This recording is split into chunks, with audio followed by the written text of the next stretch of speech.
Good morning, everyone. My name is Shizhen Zhang. So I'm currently a tenure-track associate professor in Shanghai Jiao Tong University. Today, I'm going to present my work, Flattened Clos. This is a joint work with my students and my colleagues in Shanghai Jiao Tong University. When we study expander graphs, currently, fast tree networks has been widely used to build data center networks.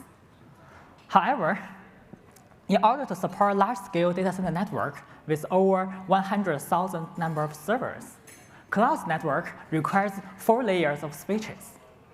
And Ethernet speed keeps increasing. The power consumption of a Clos network is also becoming unacceptable. To reduce network cost, expander graphs interconnects top-of-rack switches directly. In this way, the average number of hops can be reduced. Based on the existing literature, it was shown that to achieve similar network throughput, expander graph uses fewer number of electrical switches. Okay, expander graphs are great, but do people really use it? So in my opinion, expander graph is closely related to optical data center networks. So in an optical data center network, we have a layer of electrical switches, which are interconnected by optical circuit switches. Based on Google's experience and our previous study, we found that low-frequency reconfiguration is sufficient for optical data center networks. Then, given a specific optical circuit switch configuration, the optical data center actually becomes an expander graph. Before we talk about the problem of expander graph, let me give you some background on RDMA. RDMA is a transport layer protocol that offers high throughput, low latency, low CPU overhead. Because of these nice properties, many large companies, for example, Microsoft, have started deploying RDMA in their data centers. However, traditional RDMA requires a lossless network. In order to achieve a lossless network, we need to enable PFC. So in a data center network, the packet loss, the primary reason for packet loss is buffer overflow. So with PFC, when a downstream switch, the buffer occupancy is higher than a certain threshold, the downstream switch will send a pulse frame to its upstream switch. When the upstream switch receives a pulse frame, it will stop sending packets. In this way, buffer overflow can be avoided. However, this approach has a risk. If the network contains a cyclic buffer dependency, it may have a risk of deadlock. So for example, here we have a small graph. There is a flow from A to B to C. So if B receives a pulse frame, then A may receive a pulse frame later on. There is also another flow from C to A to B. If A receives a pulse frame, then C may receive a pulse frame later on. Another flow, B to C to A.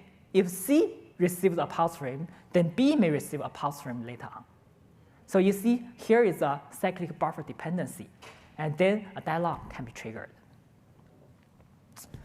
To avoid deadlocks, one common approach is to eliminate cyclic buffer dependency. Just take Microsoft, for example. To avoid deadlocks in Clos networks, they use up-down routing. So here, this is an up-down path. But this is not an up-down path. So actually, we can prove that if we only use up-down passes, the routing solution contains no cyclic buffer dependency.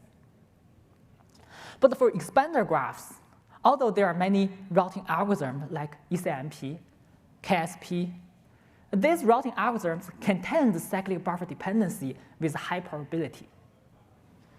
So even though there do exist one solution called edge-disjoint-spanning-tree, this routing protocol does not contains cyclic buffer dependency, but its performance is very poor. Okay. So in this paper, we propose flattened Clos it's a new network architecture for expander graph to completely eliminate cyclic buffer dependency. We borrow the idea from flattened butterfly. So basically, each top-of-rack switch we virtually divide this top-of-rack switch into multiple sub-switches. And each sub-switch belongs to a different layer. And we only create links between adjacent layers. And remember that in a multi-layered Clos network, up-down routing is deadlock-free. So since we have mapped an expander graph to a multi-layered graph, if we apply the up-down routing to this multi-layered expander graph, then we can also eliminate deadlocks. Okay, since the flattened Clos is essentially a random regular graph, which was proven to have good throughput. Okay. Here we go details into FC's routing. To construct up-down passes, we first map an expander graph to a multi-layered graph, and then we map it to a directed graph. Then, given a source destination pair, and we first find an up pass from the source node to a top layer node. And then we find a down pass from the top layer node to the destination node. Then we concatenate these two passes to obtain an up-down pass. So note that we need to do one more operation. So here is an example. This is an up-down pass. As you can see, the first two nodes actually belong to the same physical switch. The last three nodes belong to the same physical switch. Then we can do a shrink operation to reduce the size of the pass, and we obtain just a one-hop pass. Okay, actually, for every source destination pair, there could be many up-down passes. You can use whatever approach to pick up-down passes. Here in this paper, we just find edge-disjoint up-down passes. Okay. Note that in order to construct flattened Clos, we need to determine the number of virtual layers first. So assume that the ith subswitch has AI number of uplinks. Then the total number of up passes from a node would be A1 plus 1 times A2 plus 1 times up to AK minus 1 plus 1. Similarly, there are exactly the same number of down passes to a certain destination node. To ensure that for every source destination pair, we can find an up-down pass, we must make sure that there must exist some up passes that share some common ancestor with some down passes. Actually, in this paper, we prove a theory. That is, if this number, A1 plus 1 times A2 plus 1 times AK minus 1 plus 1, if this number is greater than this threshold, then with probability 1, we can ensure that every source destination pair has at least one up-down pass. So then, based on this inequality, we can calculate a lower bound on the number of virtual layers. Okay. Here is the strategy we used to determine the number of virtual layers.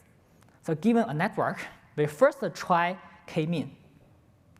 And then we compute how many passes are there between every source destination pair. If this number of passes is satisfy our requirement, so we use k-mean. Otherwise, we use k-mean plus 1. Okay. So in terms of the physical deployment, we could use OCSs or patch panels to reduce cabling complexity. Compared to the approach that directly interconnect different top-of-rack switches, this approach may use more fibers, but it makes bundling easier. And the number of distinct fiber lengths can be also significantly reduced. After describing the design, we evaluate Flattened Clos throughput performance against other topology routing solutions under 3 different traffic patterns.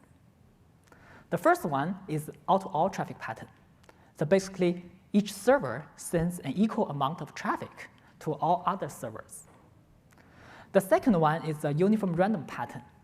So each top-of-rack switch randomly pick 10% of top-of-rack switches to communicate. So note that this uniform random pattern might be most close to real data center traffic patterns. The third one is a near worst pattern. So we use it to evaluate the worst case performance of our solution. So here we plot 3 figures, and there are several curves. The disjoint up-down curve shows the performance of Flattened Clos. For other approaches, we first look at the EDST curve, which is the state-of-art deadlock-free routing protocol for expander graphs. So as you can see here, the throughput performance of FC is much better than EDST. So in EDST, the basic idea is to divide the expander graph into multiple edge-disjoint-spanning trees, and then find routing passes along these spanning trees. So there are 3 reasons that explains why FC performs much better than EDST. So first, FC's average path length is much smaller. We did some experiments, and as you can see, as the network size increases, the average path length improvement becomes more and more prominent. Second, in FC, all links can be utilized. But in EDST, sometimes there exist some links that cannot be utilized to transmit traffic. The third reason is that in FC, there do not exist any clear bottleneck. But in EDST, the near root links are more likely to be congested, because for the near root links, more passes can traverse this link. We next compare FC with a Clos network to ensure a fair comparison. So we use the same number of electrical switches to build Clos networks. As you can see, for all-to-all traffic pattern and uniform random patterns, FC performs much better. But for the near worst traffic patterns, Clos performs better. So here we also do some packet level simulation to cross-validate the results. So for the first 2 figures, here we mainly compare the flow completion times. So for all-to-all and the uniform random pattern, the flow completion times of FC is indeed much smaller. But for the near worst traffic pattern, the performance depends on the network workload. When the workload is low, since FC's average hop count is smaller, so its FCT performance may not be that worse. But when the network workload is high, FC's performance is much poorer than Clos network. But the good news is that even though the network is highly congested, FC does not trigger deadlocks.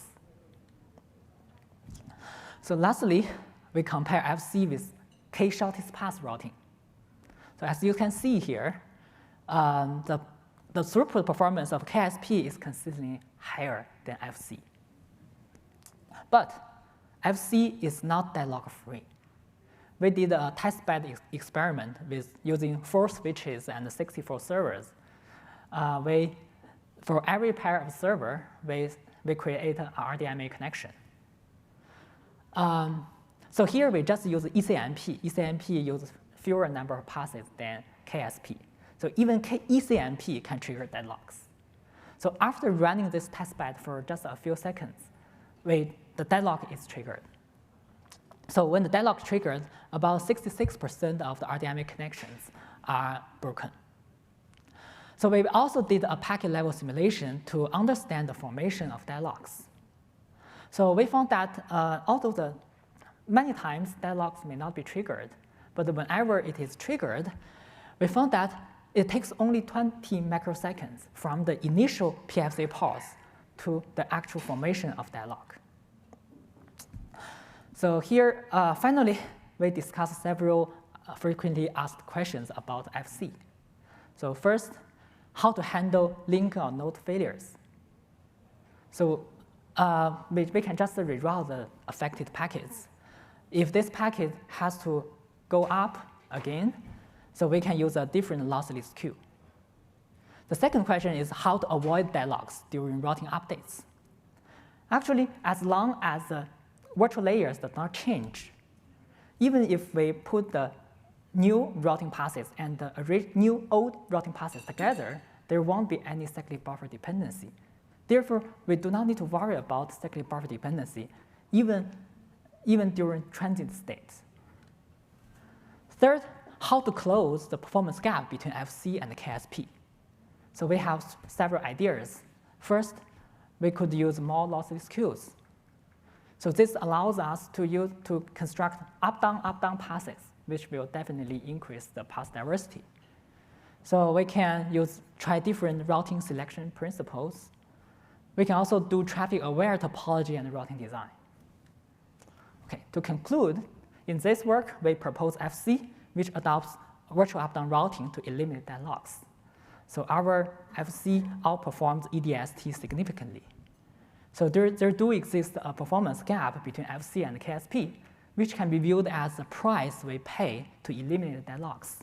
So how to reduce this gap is an interesting future work. So thanks.